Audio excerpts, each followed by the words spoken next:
Morning সবাইকে। আর আজকে খুবই ছোট্ট একটু ভ্লগ দিব। তো এখানে হচ্ছে ডাল রান্না করে নিয়েছি প্রেশারে। আর এখানে অনেকে হয়তো পছন্দ করে না, অনেকে হয়তো নাক সিটকোবে, তাতে কার কী।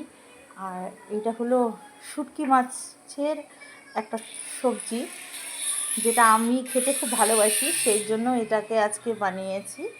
আর আজকে দুপুরে রান্নাবান্না একদমই সিম্পল।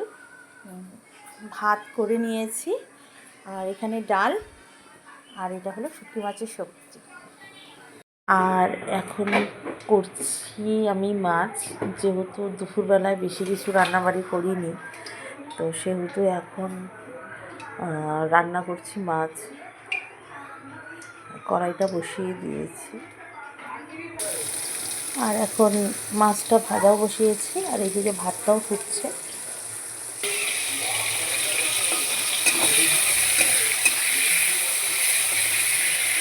আর মাছের ঝোলটা খুব ইজিভাবে করে নিচ্ছি। একটু রসুন খালি সোমবার দিয়ে ফোড়নে দিয়েছি,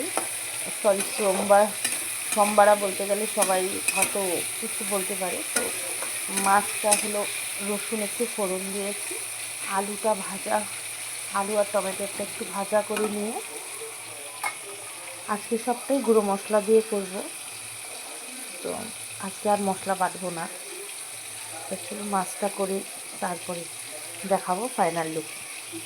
এখানে মাছের ঝোলটা কমপ্লিট হয়ে গেছে, আর এখন খেতে দেব।